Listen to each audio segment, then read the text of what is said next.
இந்த கொஸ்டினை பாருங்கள். கிராமிய நடனங்களும் அதோடைய மாநிலங்களையும் பொறுத்துன்னு கேட்டிருக்காங்க. இதில் கர்மா அப்படிங்கிறது பீகாருடையது. ஸ்கூல் புக்கில் இது இல்லை. கிராமிய நடனங்கள் ஸ்கூல் புக்கில் 6th புக்கில் தேர்ட் இருக்குது, ஃபஸ்ட் டேர்மில் இருக்குது. என்னென்னு காமிக்கிறேன் பாருங்கள். ஆனால் இங்கே பாருங்கள், கர்மா அப்படிங்கிறது பீகார், இதில் காதி அப்படிங்கிறது வங்காளம், மாய சவாரி அப்படிங்கிறது ஒரிசா, சவாரி அப்படின்னு சொல்லுவாங்க. நாத்ராஸ் அப்படிங்கிறது ஹிமாச்சல பிரதேஷ், இதில் ஹிமாச்சல் பிரதேசத்துக்குள்ளே தான் இது நாத்ராங்கிறது. இந்த அசாம்ங்கிறது பிஹுங்கிறது தான் ஸ்கூல் புக்கில் இருக்குது. நாத்ராஸுங்கிறது ஹிமாச்சல் பிரதேஷ். ஸ்கூல் புக்கில் உள்ள நெட்டில் மட்டும்தான் இருக்குது. ஸ்கூல் புக்கில் உள்ள இது என்ன இருக்குன்னு காமிக்கிறேன் பாருங்கள்.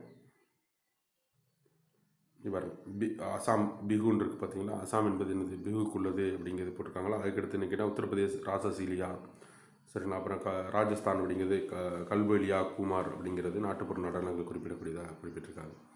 சரி, இது எல்லாத்தையும் கண்டிப்பாக லைட்டாக ஞாபகம் வச்சுங்க. பஞ்சாப் பாங்க்ரா, குஜராத் தாண்டியா, நம்ம தமிழ்நாட்டில் கரகாட்டம், பொம்மலாட்டம், ஒயிலாட்டம் இதெல்லாம் போன்றது. சில உத்தரகாண்டில் சோலியா,